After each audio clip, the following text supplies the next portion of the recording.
Hey everybody, welcome to Hump Day Hangouts. This is episode number 562. Today is the 3rd of September, 2025, and we are going to get into answering your local SEO questions in just a few minutes. We got a couple of announcements. Want to say hi to the guys, and then we will be jumping into things. First of all, Chris, how are you doing today? Doing good. Busy in the lab all day, so more work to do. Fair enough, man. Yeah, I feel I'm just getting back from travel. It's nice, it's nice to get out, did some backpacking, but then visiting family and traveling, and I'm definitely ready to get back into it and have some routine again. Bradley, how about you, man? How are you doing? Good, busy as hell, but pretty excited. I finally um kind of I put the last day and a half I've been working on trying to get AI voice answering service developed in the middle in the high level because I'd hired an AI dev company for that's been on retainer now for like almost 2 years that I've Hmm. been paying a lot every month to develop, and they developed a couple of AI agents for my DHA process for booking calls, which is we call the listing delivery call, which is really the start of the sales conversation. And so we got two AI agents that do email, SMS, and voice calls, both inbound and outbound, to kind of get those appointments booked for me for Tree Care HQ. But about 3 months ago, I had them develop an AI answering service for my tree care contractors because I've been using real live people. I've been using a company called Answer Connect for over 10 years now. And now with the technology available, I'm still spending anywhere between $1,000 to $2,500 a month on answering services. And I could reduce that down to 10% those costs by just using AI agents instead, which make it cheaper for me to, like, in other words, I can make it more affordable for tree contractors, but at the same time increase my margins, my profit margins, because with the AI voice, or excuse me, with the answering service that I've been using, I really wasn't a profit center for me. It was really just a convenience thing that I would set up for tree contractors. It was very small margins, but I mean, of course, I made a little bit, but it's very, very tiny margins. So anyway, I had the AI dev company develop that for me, but they weren't transparent about the pricing and everything. And so when I actually created all the marketing materials and all that, kind of set up the automations and everything to start selling it. And I made two sales about 2 weeks ago for the AI answering service. And I went to contact the company to say, hey, I need two more of these agents deployed. And they said, well, it's going to be $500 per deployment as a setup fee. Wait a minute. I already paid for the goddamn development, and it's all they're changing is the company name in the greeting in the webhook URL. The agent's developed. All they have to do is clone it, change the company name in the greeting in the webhook URL. That's it. Nothing else needed to change. And I said, this is bullshit. I'm not paying $500 for that. I already paid for the development. You're not doing anything but cloning it. And so, anyway, I said, well, I'm going to look for somebody, I'm going to figure out a way to replace this company because I'm pissed off at them nickel and diming Yeah. me to death. So I contacted my executive assistant Hazel. She created, kind of developed her own AI dev team, or within her staffing agency, and she reached out to me once she did that to just say, hey, look, you got any AI dev work that you need done, because we started a new division, and so I'm one of the first guinea pigs in her kind of business, so to speak. And man, that team is great. So they're developing the content syndication app and distribution app. So there's two agents that kind of talk to each other for what we're going to be building into. I think we're going to put it in the brand expander training. Um, but it's basically like Syndication Academy with an AI component. So it's much more advanced than it used to be. And they're working on that. And so once this thing happened with the AI answering service from the other company, I contacted them and said, look, I need you to also develop this. They started looking into it, but I found this David Sprague was doing a promotion over the weekend, actually, the holiday weekend, for this company called AI Voice Machines, I think it was. Jason Bell is the guy behind it. And it's already an AI answering service that they developed inside of High Level. Now, you still got to go in and configure everything, and I have to learn the system. So that's what I've been doing for the last day and a half. But it is exactly what I needed in the High Level environment, and it's considerably cheaper than what my other company was doing. So I said, you know what, I'm gonna learn how to do this one on my own instead of having the AI team do it, even my new team, because I want to know how it works, and so that I can also teach about it in our community. So Pretty excited because I spent like the last day and a half in there kind of getting everything set up. And I still got probably another half a day's worth to get everything configured. But here's the reason I want to talk about all that. Because number one, I'm excited about it. Number two, because I talked about this on Hump Day Hangouts, but about 3 months ago, I had hired this company. I got a cold email from some company that said that they do web form submissions at a massive scale. And so they had a minimum requirement. You had to buy 10,000 web form submissions at four cents per each. So that came out to be $400. Um, uh, and that was the minimum that you could do. And so I set that up for tree service stuff. And they went out and they contacted over 10,000. I think it ended up being like 11,200 in total or something, web form submissions. But I didn't set up any proper automations or anything. And I just wanted to see how it worked. And I got hammered for weeks with phone calls, emails, and SMSs from tree contractors thinking that I was a consumer looking to get tree service work. And I mean, I got fucking hammered with calls and emails and SMSs. And so when I was thinking about this whole AI voice answering service system and the one that Jason Bell I just purchased the program, but he developed an agent to actually sell the voice services. So basically it's a demo where, you have just a demo phone number and any, in my case, tree contractor would call it in and it basically does the selling, says, hey, would you like to walk through a demo of our AI voice answering service, blah, blah, blah. It's really cool. And so I thought, as soon as I saw that, I was like, this is precisely what I can do with the web form submission service, right? Because I can set up a separate phone number, separate email account, and then connect all of that into High Level to where when we send out the web form submission, it's going to be the phone number to the AI voice demo and an email that has the automations or workflows such that when I get an email reply or an SMS reply, we can automate replies back to that company, the tree company. So I can set up a whole funnel around selling AI voice services to tree contractors using the AI voice sales agent and automations to reply back to SMSs and emails. And so what I'm going to do is soon I'm hoping to have this fully completed, developed and built into my High Level and tested and everything by close of business Friday, so that next week I can hire that company to do web form submissions again. Because man, I'm telling you, I had well over 1,000 tree contractors contact me over the course of several weeks. And even if only 20% of that would even reply, take that's still 200 contacts. And if you close 20% of those, that's 40 sales, so anyways, I'm pretty excited about it because I'd been kind of dragging my feet on doing any sort of AI dev stuff inside of High Level because I just haven't had the bandwidth to do it. But now that I've got people looking to purchase that service and my current AI team is nickel and diming me to death to where it's not going to be profitable for me, what's the point, right? So I decided to do it on my own instead so that I'm familiar with it, know how it operates.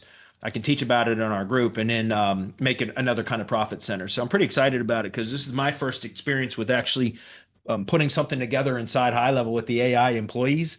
And it's working. It's working quite well. So pretty excited. Awesome. Let's see. I just had a couple other things I wanted to touch base on. Bradley, do you want to give people just another quick overview of local ops? I didn't want to just kind of read to people about, local SEO blueprint and, kind of telling people how they can systematize local SEO. But what we want to do is to eventually kind of move people from, hey, we a long time ago came up with the battle plan.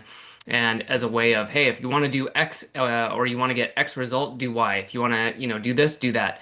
And what Bradley's done with local ops is to have a local SEO blueprint that is a consistent way and a checklist. And well, I'll let you do you mind telling people about it a little bit more? Sure, I'll just demo it just because I think it's easier to show. So local ops is my process for optimizing local SEO campaigns. All right, stand by for a minute, guys. Let me get some of this stuff down. My desktop is a little bit messy from working all day. By the way, I built this site in bolt.new in about 20 minutes using their AI chat function only. It was crazy. This is a client that came through Tree Care HQ recently, a contact, not a client yet. And I just was testing just to bolt.new. I'm trying to figure out a way to streamline the LLG sites that we build in High Level. And so Bolt.new was, it's a website builder, AI driven website builder. And I went into the AI chat mode and just, I gave it a couple of very simple prompts, said, hey, if I give you a site template example, could you recreate this in the same industry, but for a different location? It said, yep, send me the URL. And I sent it to them. And then boom, 20 minutes, man, this site was built. Like it's crazy. There's no images and things like that yet, but man, I was just really impressed with that. Anyway, sorry, I went off script. So local ops SEO system, this is my kind of process and method that I've honed and refined over the last, 15 years, but really the last, I'd say 5 years or so. Um, because before 2020, I was doing what most SEOs that I talk to in our group do, which is custom proposals for every single contact. They would come in, I would sit down and spend hours developing a custom proposal for every client. And then every time would land the client, then I'd have to go start executing the custom proposal. Nothing was systematized, nothing was productized. And it was a nightmare for managing. And also that it was hard to get consistent results because everything was slightly different. And so once I started my white label agencies, I realized because when I started marketing my white label services and I was still doing custom and it was semantic links. So I started doing at the time arbitrage, where basically I was putting together other vendors or white label providers from marketplaces. I would create custom link building plans for a client that would, an agency client that would bring their clients to me. So I was still doing custom work, but once I got semantic links started to generate a lot of business from semantic mastery audience, really to begin with, it got to the point where that was unsustainable. And so that's where I really started learning how to productize my services as it related to link building. And once I really productized my link building services for semantic links, I was able to scale very, very quickly. And semantic links scaled very quickly. And so that's when I saw the power of systematizing the business and productizing the services. And so that's exactly what I did for my own local SEO agency for Tree Care HQ. So over the course of the next 2 years or so, I started semantic links in 2022. So it was during that time, that year, that I started to develop system or productize my services for my own local SEO agency. So selling local marketing services to an end user business instead of to agencies. So that's what local ops, that's really where this came from. This was my own kind of internal SOP for how we would apply, SEO to a local tree service contractor, excuse me. And so we use this internally for several years. And then I've had many questions in the mastermind about, I need to know exactly what order to do things in and which timeline, et cetera. Because we have all this training in the mastermind, but people just didn't really know where to start and blah, blah, blah. And so we had the battle plan for a long time, but that's become outdated over the years. And so I developed this, which was really just a Google Doc originally that just had basically what I'm going to show you here, the checklist. And it had, links to either training for each one of these items or done for you services. And so eventually we turned this into now a full-blown SOP, which it's also a course inside the semantic mastery circle community. But I always recommend working through an SOP like this. This is called a workflow, or this is a workflow from an SOP template. And I always recommend that you work through SOPs in this type of a format. And so this is just a checklist showing exactly what we do. This is all broke down into more training for each one of these items, but this is just the overall kind of checklist. But this is exactly the process that I apply to all local SEO campaigns, and in this order, in this time frame, plus or minus about 2 weeks. Like, in other words, sometimes depending on the specific scenario or circumstance or situation, whatever, with a particular client, sometimes the on-page stuff takes a little bit longer. So usually in the first week, we get all the brand work done. In week 2 and 3, which sometimes that can extend out to weeks 4, like weeks 3 and 4 instead of weeks 2 and 3. We try to get all the on-page stuff done. And then week 4 plus, or sometimes week 5 plus, again, depending on if this one drags out a little bit, which sometimes it does. Then pretty much week 4 plus, we're just doing the ongoing deliverables, which is content marketing, and link building, really. Those are kind of pretty much the two main things that we do ongoing for the client. Link building, citation building, content marketing, etc. And so this is exactly the process that we go through. Each one of these items here, I give two different options, right? So like, for example, we're going to come up here and talk about the analysis. We're either for each one of these modules here, I provide either the training for do it yourself so that you can learn how to, train somebody in house to do these or do them yourself, which I don't recommend, or done for you options. So I provided this because I don't know where anybody is in their business. If you're just starting out and you have more time than money and you don't have many clients, then I would recommend that you go through and learn how to execute some of these things on your own. But because first, I think it's important to understand, how the mechanics of these items work and why they're effective. And if you go through the training, you'd understand that. Number two, you become familiar with the process. So then, therefore, you can then delegate it I don't recommend ever delegating a process until you are familiar with it on your own, because if you delegate it, how can you quality control it if you're not familiar with the process? How can you provide support if you're unfamiliar with the process, right? So I always recommend going through SOPs at least once or twice on your own. But then once you understand it, you shouldn't have to do it anymore. That's the purpose of an SOP, is so that you can then delegate it and know that the quality of work is going to be consistent because they have step-by-step instructions just like you did, right? But the real goal is to get out of the fulfillment side of things entirely and focus in on revenue generating things like marketing and sales, product development, et cetera. And so product or service development, et cetera. And so that's why we provide two different options for more advanced agencies or consultants, SEO professionals, whatever, that have some money and less time. Then I recommend going with the full SEO, the done for you services, unless you already have team members that you can delegate SOPs to, in which case that's perfectly fine. Do it in house. But a lot of people are struggling to generate revenue. And so the local ops SEO system or whatever is really for you to be able to go out and start selling local SEO services right away and use done for you services so that you can generate some revenue in your agency. All you got to do is mark it up, right? We give recommended retail pricing. So there's the wholesale pricing, which is the done for you services by our team that are the wholesale pricing, right? That's what you will pay. And then you mark it up, minimum 50% markup, but oftentimes anywhere it's between 50 to 100% markup.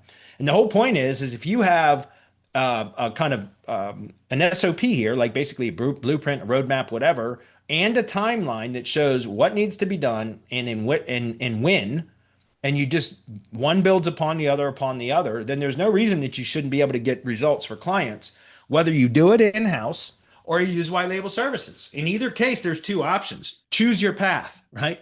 Do it yourself or have it done for you. If you're struggling for money, I recommend focusing on the marketing and sales side of things and use white label services so you don't have to worry about fulfillment until you get your offer and your sales presentation dialed in. And then if you want, you can always bring the fulfillment in-house. But if you already have a profitable agency without the stress of managing in-house, why would you want to bring that complexity in your business? Unless, of course, that's something you desire to do. And of course, your margins would increase if you brought it in-house, but it would also increase your management requirements and personnel requirements, unless you're really good at automating everything with AI, which a lot of this, by the way, you could take this SOP, and anybody that's really good with developing AI stuff, you could probably build AI employees to do a lot of this stuff, right? And in that case, that'd be very inexpensive, right? That would probably be the best way to do it. Now, I still use a lot of people. In fact, we're going to be developing some AI employees to replace some of my employees. But when I say replace, they're going to be, assigned elsewhere because I don't want to just let them go. But the whole point here, guys, this is exactly what we do for every client every time. And, there's kind of some if-else conditions throughout here. Like if it's a new company, you do this. If it's an established company, you do that, et cetera. But this is a great system, guys, with all the training or links to done for you services. They're not all my services. Sometimes they're vendors that we use. So I'll link to our vendor services as well. I encourage you to check it out. It's very inexpensive.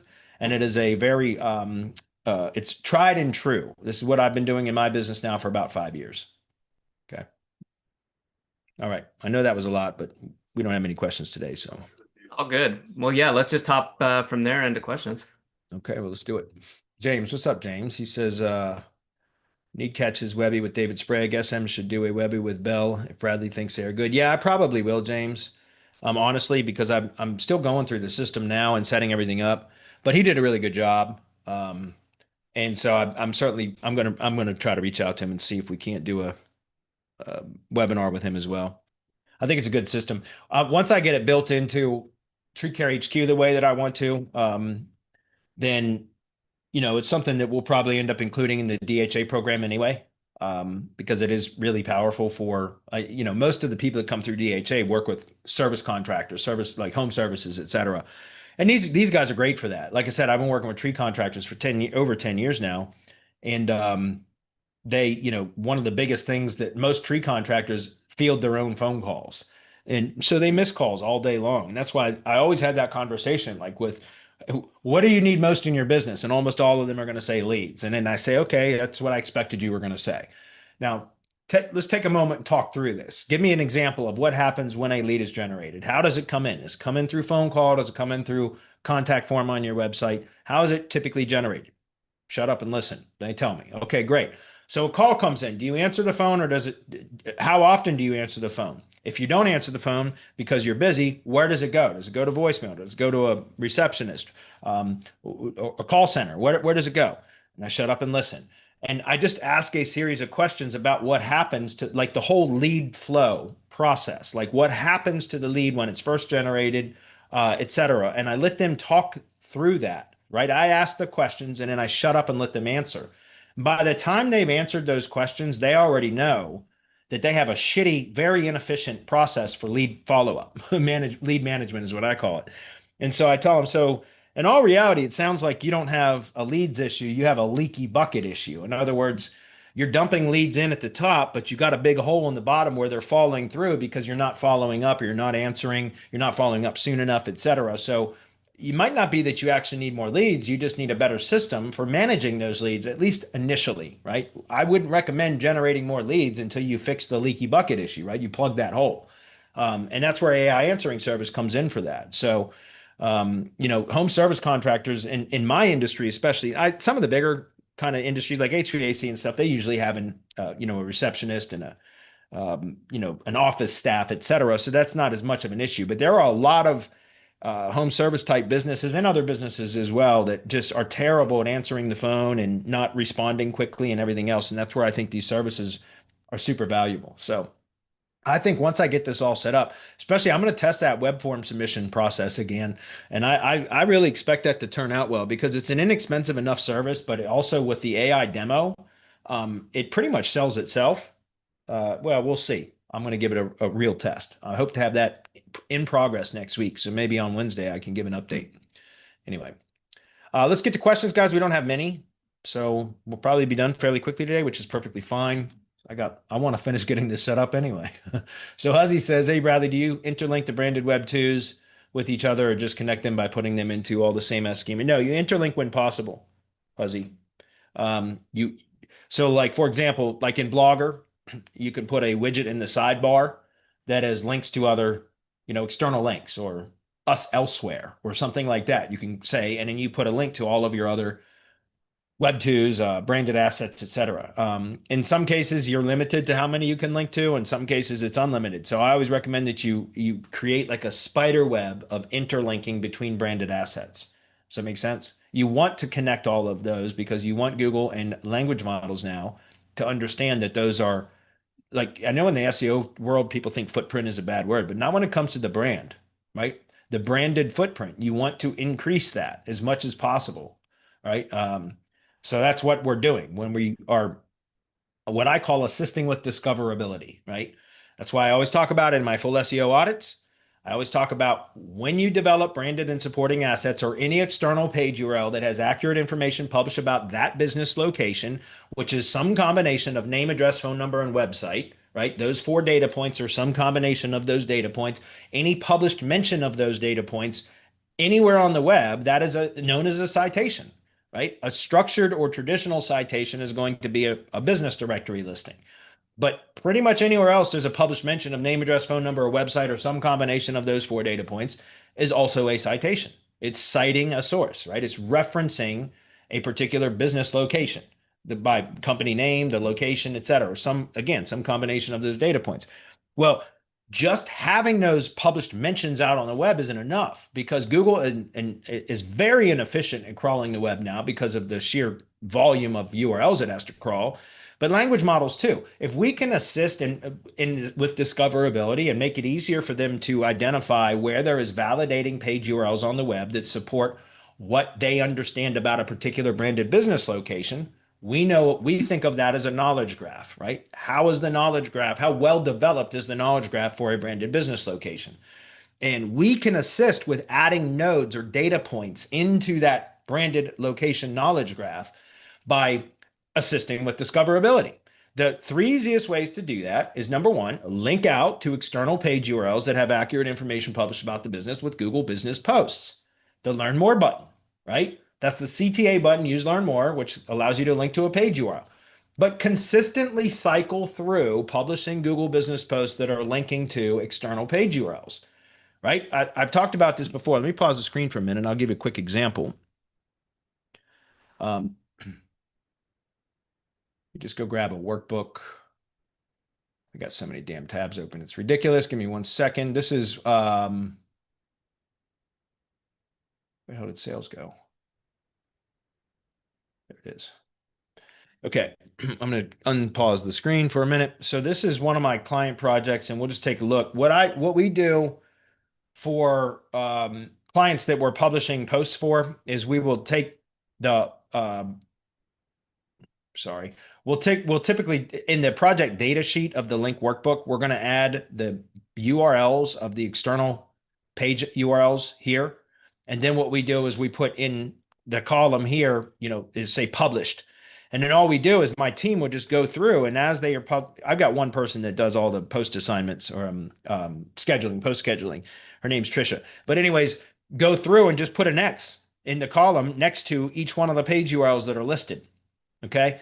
And then once you get all the way through, and I recommend 2 posts per week, 1 post per week that is linking back to some page or post on the main website that is relevant to that business location. The second post per week is linking out to external page URLs that have accurate information published about the business.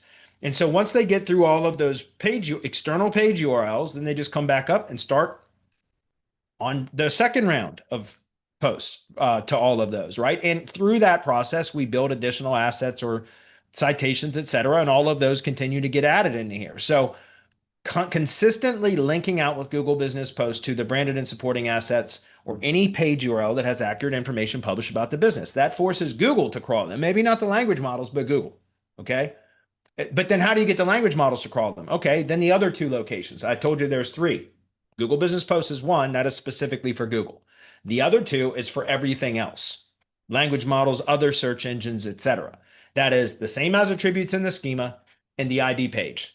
The ID page, we take all of those same page URLs that should be referenced in the same as attributes of the local business schema and should also be linked out to with Google Business Posts. We take that same set of URLs and then we consolidate them and reference them in the ID page, and then the ID page should be assigned to the @ID field of the local business schema, because that tells Google and all the crawlers out there, all the bots, the web crawlers out there, that when they go to crawl the location landing page and they get to the schema in the @ID field, they spider or crawl over to there, and when they get to that page, it just boom, it goes out to all of those page URLs that have accurate information published about the business, almost forcing them to pull those data points into the knowledge graph for that branded business location. Those are the 3 things that you can do the quickest to help build an established branded location authority, and interlinking them just helps that. Because let's say that Google, for whatever, not for whatever reason, let's say Google crawls the Blogger blog, but not Tumblr in WordPress.com or something. Well, if the Blogger blog has links out to the WordPress and the Tumblr blogs as well, Google's going to crawl those also. Does that make sense? So that's why we want to try to interlink those things as much as possible, because we're trying to get the bots to come crawl them. And if they're interlinked to others, then when they come crawl that asset, they're going to go crawl the others that are linked to it or linked, from it, if that makes sense.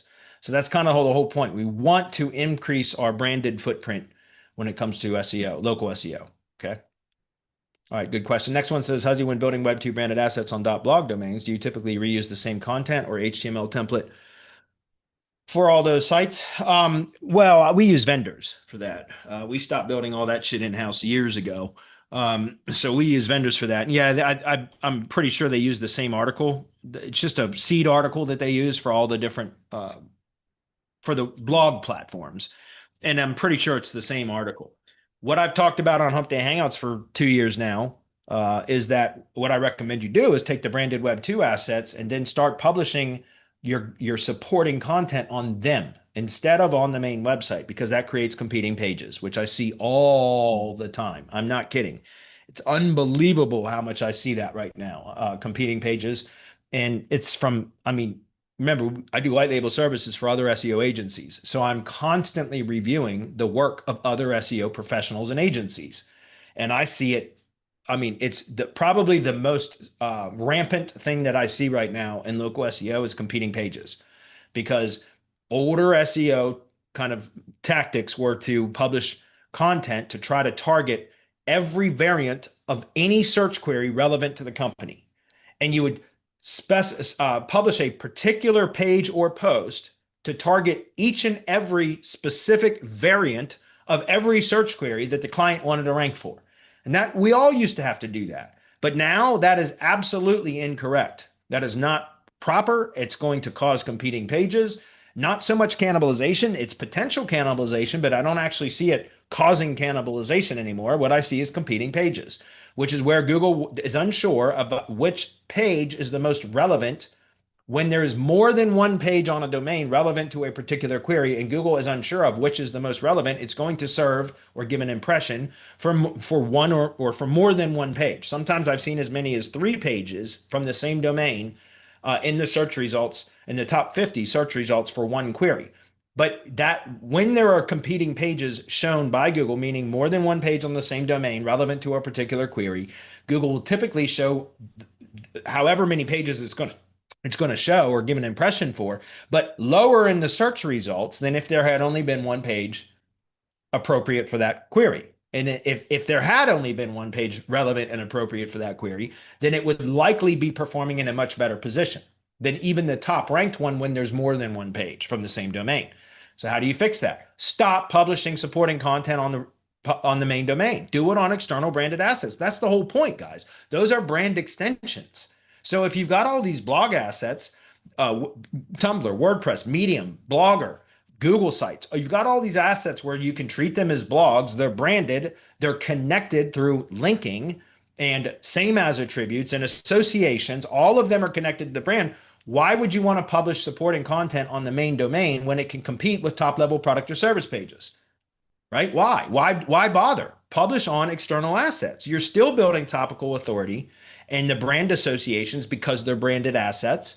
You'd still be publishing content that's slanted to create the associations between the brand and the products or services that it's promoting and the locations in which it provides them, right? But you do it on external domains, so they're no longer competing pages, right? And they also become link building posts, right? Because you're going to have it's not an internal LinkedIn, but you're going to have a link from within the content body of the post published on external blogs that are going to be pointing back to top level product or service or location pages on the main website that you're trying to promote. So now you end up creating a backlink, a piece of supporting content on an external domain that contains a backlink to the top level product or service or location page on the main website. And that now becomes a link building target. The post does on one of the external domains that you can be a lot more aggressive to because they're on typically higher authority domain properties, right? So there's a number of reasons why I recommend not publishing content on the main website. It's not that you can't publish supporting content on the main website if you know what you're doing. And I see a lot of SEO agencies and professionals that apparently have not caught on yet, because we see it all the time. And by the way, it's plain as day when you look at a search report, rank report. In Bright Local, they only show the top 50 results for a page. They only show a page URL if it is ranking in the top 50 results for any of the search queries you're analyzing. And if you see a drop down arrow next to the search query and you click it, if it says if it's got a little icon next to it that says third, that is a third party mention of the company that is also in the search results for that query. That's not what I'm talking about. It's when you click the little arrow in the organic rank tracker and it shows like pages from the main domain, and it shows more than one. So that's the quickest way. If anybody using Bright Local or something comparable, if you are trying to detect if there's competing pages, just go run a rank report. And if you see more than one page from the same domain appearing in the top, whatever their threshold is, Bright Local, it's only the top 50 that they show. Zootrix, I think, shows the top 100. If you see more than one page URL appearing for that search query in that result for that search query, then that means it's competing pages. So that means those two pages are targeting very similar in Google's eyes. They're very, very similarly optimized. So how do you resolve that? Well, one, either consolidate pages and set redirects from the pages that you consolidate to whatever you make the new page, or prune them entirely, prune the competing pages entirely, or retitle and re-optimize the pages so that they're no longer competing. Or better yet, the easiest thing to do is just take the competing content off the domain and publish it on external domains instead, on branded web 2s, etc. Okay, if that makes sense. So the point that I'm trying to make to Huzzy here is when we get the web 2 branded web 2 network back from the vendor, I'm pretty sure it's the same article that's used on all the sites, but that's just the seed content, right? You get the login details. The instructions when we deliver them tells the client to log into the Google account so that you can and update the recovery email, recovery phone number.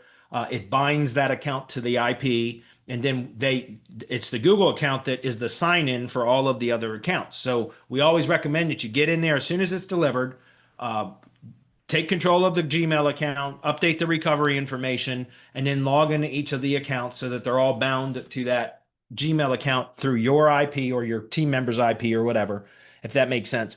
And then that's where you would be publishing the content. So even if that original kind of seed content is the same across all of them, it's just the starting point. Then that's where you should be publishing your branded content. Okay. Hopefully that's clear. Guys, that's the best way to do it, in my opinion, because that completely eliminates any competing page potential. And it still works because, by the way, if you continually add supporting content, to these branded blogs and you're link building to those all the time, which is what we do 100% fully, like we do as much link building at tier 2 as we do at tier 1. In fact, I prefer to do more tier 2 link building than I do at tier 1 for most cases because I like to keep the quantity of links low, direct to the money site, but you can really go very aggressive with the branded web 2s when you're doing tier 2 linking to them. And so you can really power up those branded blogs that are external blogs by adding more content that's optimized properly, and don't start.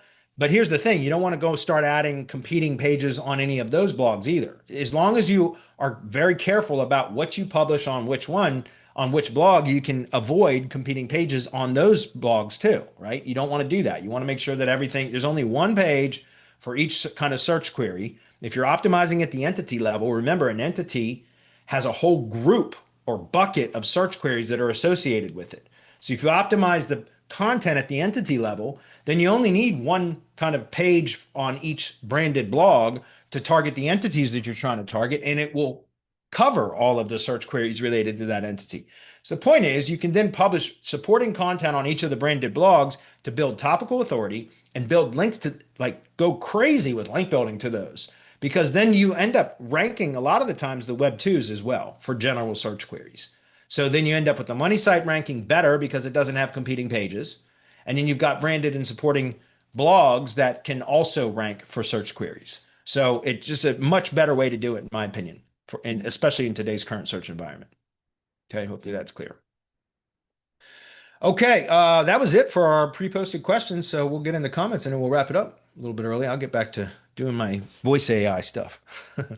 Craig says, I saw an email from SM with the power of Gsites for GBP. Can you give a quick summary of the pros of a Gsite? Yeah, Gsites are great for, we still do the Google Sites and Drive Stack stuff. I kind of don't do much with the Drive Stacks as much anymore. It's not that they're not effective. It's just not something that I've done a lot with recently. But we still do the Google Sites, whether we have a full Drive Stack or not. Let me give you an example. Local Geos, no, that's the old one. Gsites for local SEO right here. Let me just pick one. All right, here's an example. This right here is the method overview, which kind of talks about how we use Google Sites for local SEO. the workbook here. Let's see, create site, copy workbook, prepare sheet, site mirror overview. This is what I was trying to look for. See if it pops up. Yeah, I'm surprised it doesn't have a graphic here. But in any case, why I like to use Google Sites is we do that's what's called site mirroring.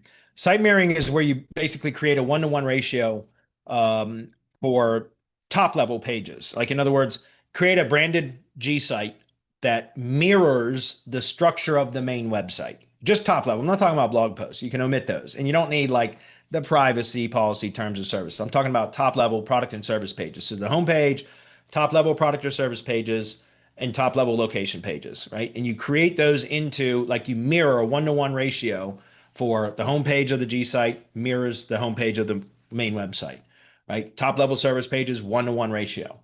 Okay. And reason why we do that is because what I like to do, and this has changed slightly because I have seen where the Gsite can cannibalize the money site, which is odd, but it's because of the embed function. So I'm gonna explain this in a minute. When we do a Gsite mirror, okay, what we're doing is we are creating basically a container to place the main website into. The Gsite becomes the container, or a wrapper, right? A wrapper that wraps around the main website. Why do we do that? Because you could be a hell of a lot more aggressive with link building to a Google site than you would ever want to be direct to your money site. That's why, right? And here's the thing with tree service contractors, I've said this for years, guys. My policy has been, I don't work on other people's websites.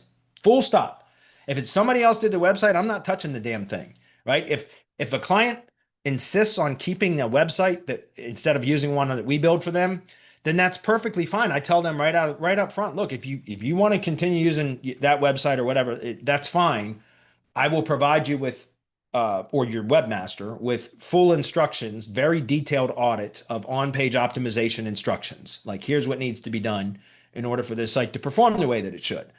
And your webmaster can execute those changes. If they're not willing or able to do that, then it's like going into a fight with one arm tied behind your back. But I have had contractor clients that have not that wanted to keep their own website instead of letting us build one, but they didn't want to, or their webmaster or whatever just wouldn't make changes. So what do we do in that case? Well, number one, I tell them it's likely going to hurt the performance, our ability to get you guys results. So fire webmaster and get another one, or use our sites. And I typically can convince them at that point to switch over to my sites anyways. But if they don't, which a number of them won't, because they think that their site is beautiful or they spent $5,000 on it, and even though it sucks for performance in SEO, they want to keep it because it's the sunk cost fallacy, right? They've got a bunch of money into it, so they don't want to give it up. That happens a lot too. So coming back to the Gsite, you can correct, it's not the same as doing all this on the main website, but it is a decent alternative, which is you can correct structural issues from the main website by building a Gsite mirrored to the main site, but then you make the corrections through the structure. What do I mean? Internal linking corrections, for example.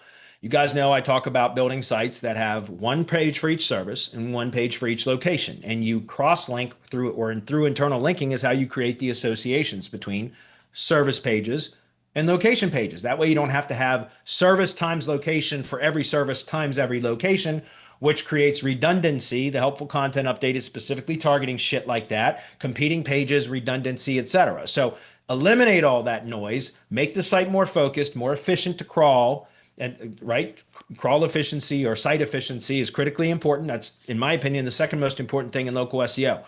But then internal linking, right? If we've got a site that is not optimized the way that I would want to, and their webmaster is unwilling to make the changes, then I will tell them right up front, it's likely we're going to have trouble getting the results in the same time frame. So because of this, our timelines are going to have to be adjusted and blah, blah, blah. But here's what we can do.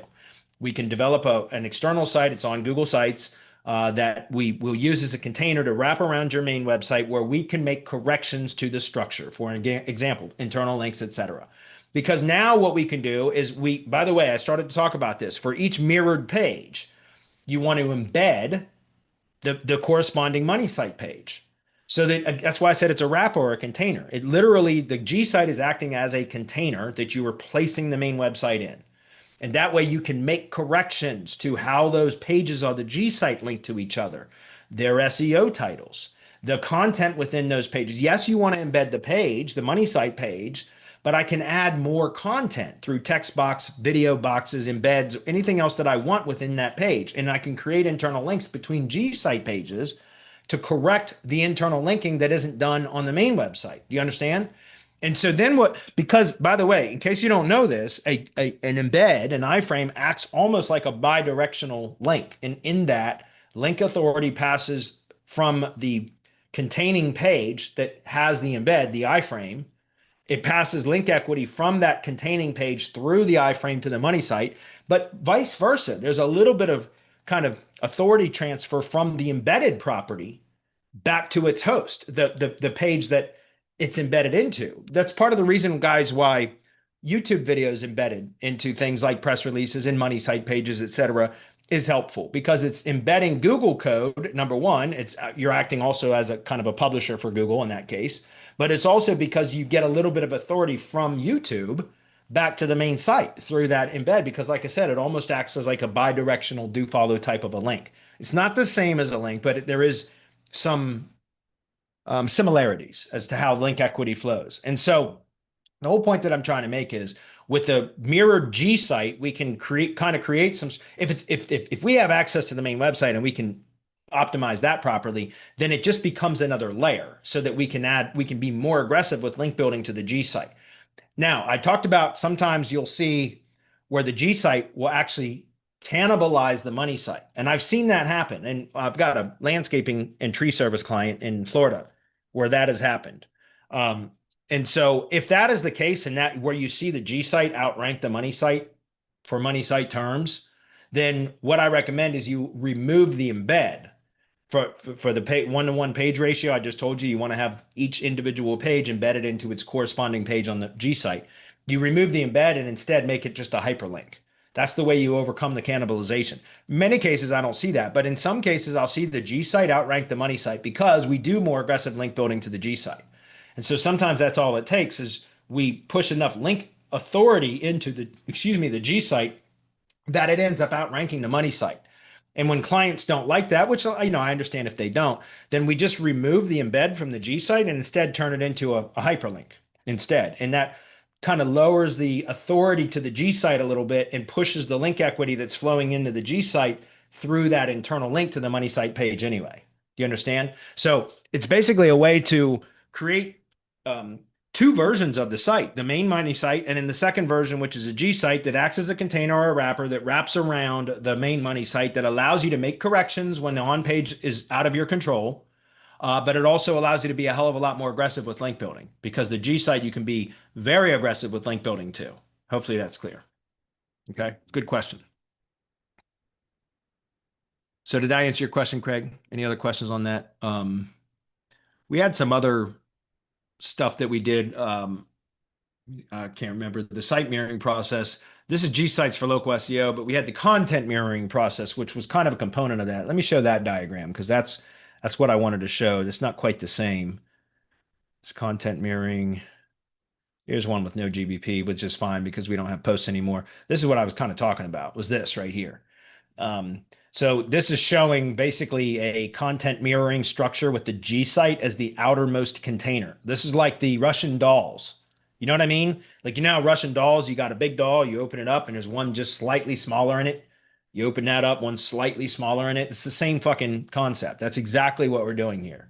So this content mirroring structure is using the money site as the original source, then YouTube as the first kind of supporting asset. It's not really a container. It's kind of a supporting asset.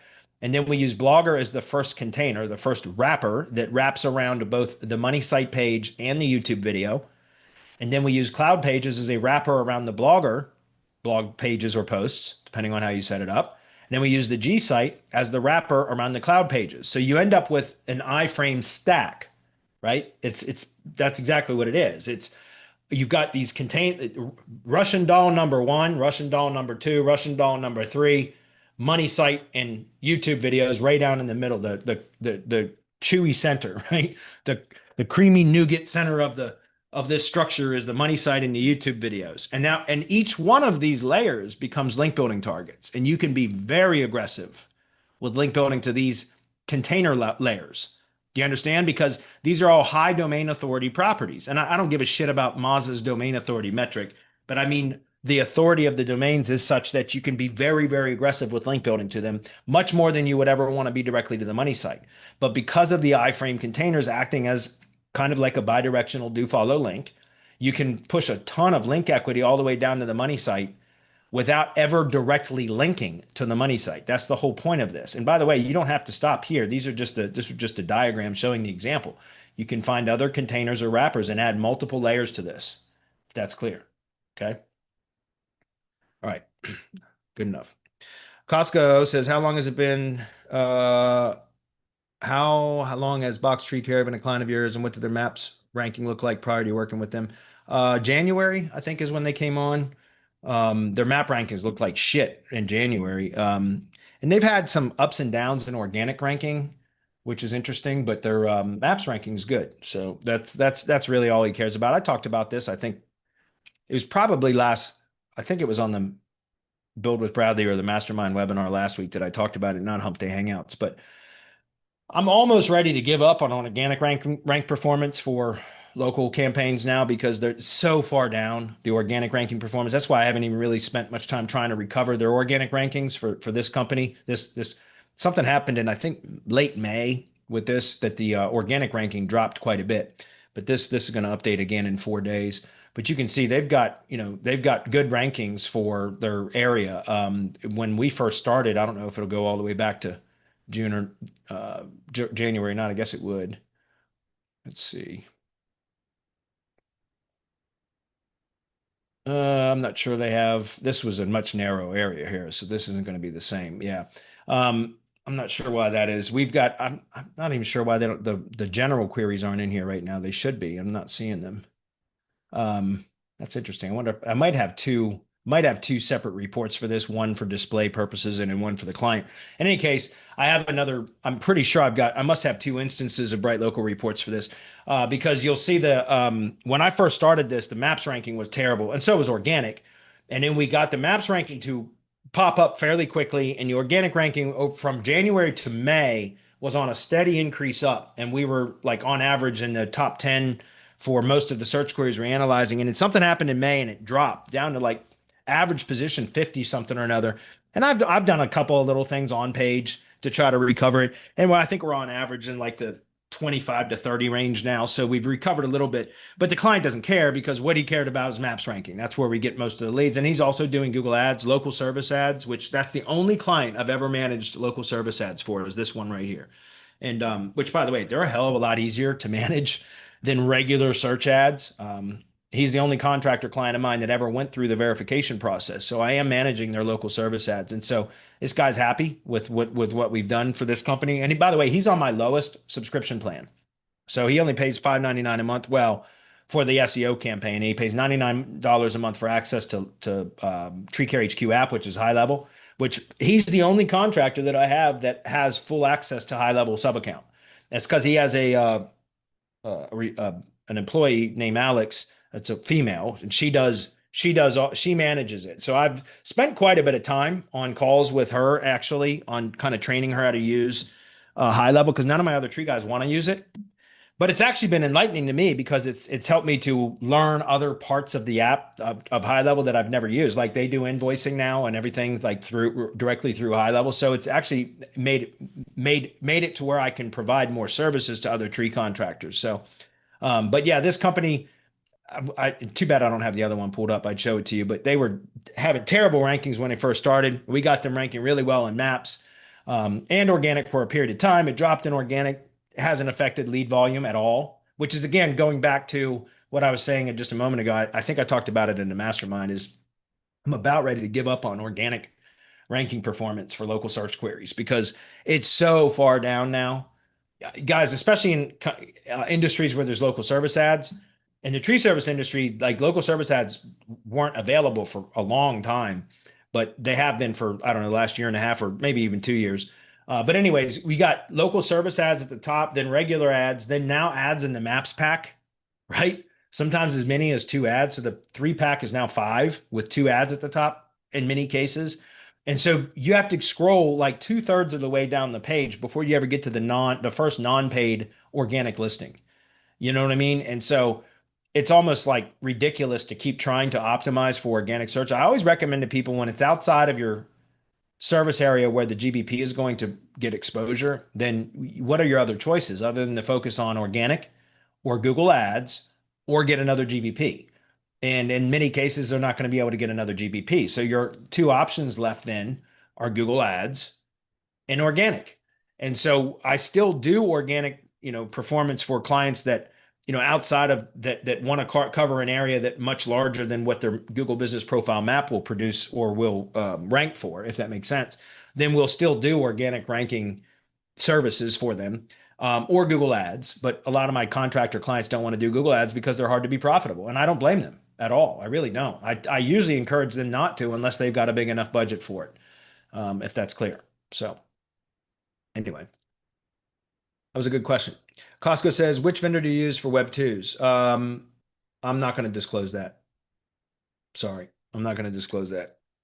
Just because that would cut me out of potential a lot of white label services. So I'm not going to do that. Sorry. Frank says, what are your thoughts on the chung? What is the chung? I'm not sure what that is.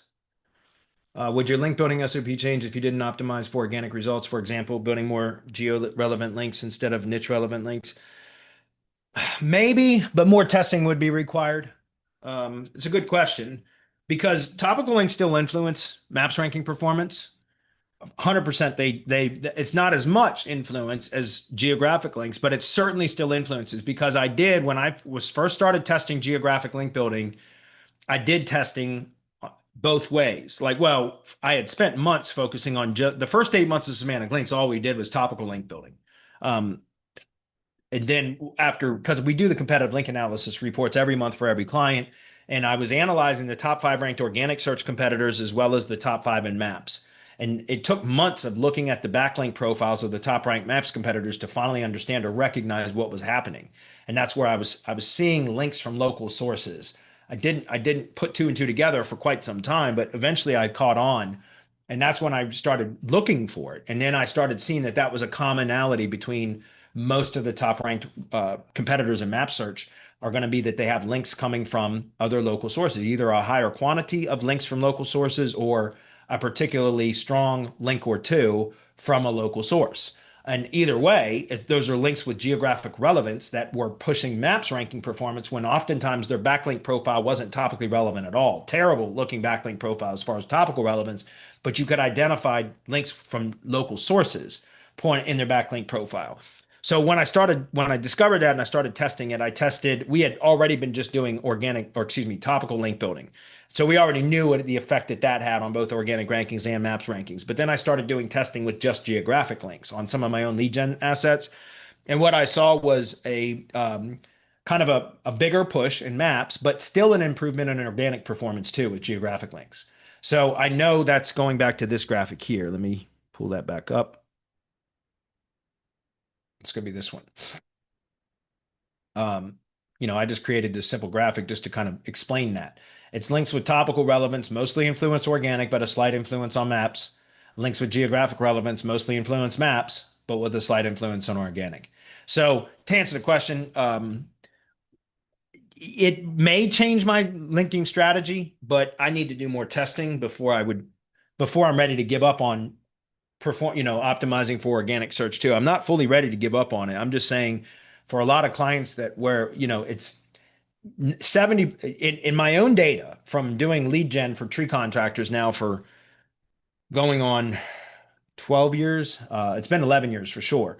And I've run Google Ads for tree contractors too. So in my data, at least the last time that I analyzed all of this, which was probably 4 years ago, my data showed that 70% of all leads that I've generated for tree contractors, which is thousands, if not over 10,000 leads, were coming from Maps Pack, right?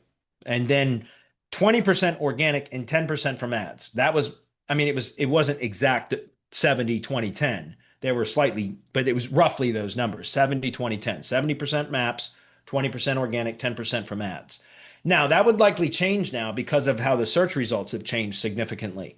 My guess is organic search leads generated from organic search is less than 20%.